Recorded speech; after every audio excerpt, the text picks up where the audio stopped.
मंडळी नमस्ते. यावर्षी दिल्ली इथं 21 फेब्रुवारीला अखिल भारतीय मराठी साहित्य संमेलन भरलं होतं. या साहित्य संमेलनाच्या अध्यक्ष स्त्रीवादी लेखिका डॉक्टर तारा भवाळकर या होत्या. या संमेलनात कविता सादर करण्याची संधी मला मिळाली. हा जो सभामंडप आहे तो श्रीमंत सयाजीराव गायकवाड सभामंडप आहे. या सभामंडपाला संसदरत्न सुप्रियाताई सुळे यांनी भेट दिली. या सभामंडपात कविता सादर करण्याची संधी मला मिळाली होती.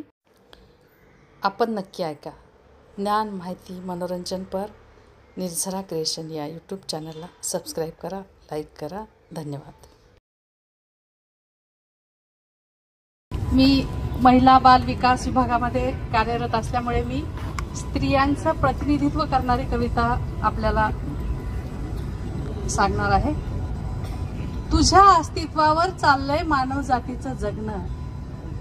तुझ्या अस्तित्वावर चाललंय मानव जातीचं जगणं, तरी तुलाच केलं जातं इथं भग्न नग्न. तुझ्या अस्तित्वावर चाललंय मानव जातीचं जगणं, तरी तुलाच केलं जातं इथं भग्न नग्न. तुझं ऊर बडवणं, तुझं स्वतःला रडवणं, तुझं ऊर बडवणं, तुझं स्वतःला रडवणं ध्यानी घेतलं नाही इथल्या रूढी परंपरेनं. तुझं ऊर बडवणं, तुझं स्वतःला रडवणं ध्यानी घेतलं नाही इथल्या रूढी परंपरेनं. तुझ्या हृदयातली आग, तू केलेला त्याग याचं इथं कुणालाच घेणं नाही. तुझ्या हृदयातली आग, तू केलेला त्याग याचं इथं कुणालाच घेणं नाही. तुझं एव्हरेस्ट चढणं, तुझं सीमेवर लढणं हे चर्चेपुरतंच मर्यादित राहिले. तुझं एव्हरेस्ट चढणं, तुझं सीमेवर लढणं हे चर्चेपुरतं मर्यादित राहिलंय. आणि सखे, इथल्या पुरुष प्रधान संस्कृतीनं तुला केवळ जाहिरातीच्या फ्रेममध्ये ठेवलंय.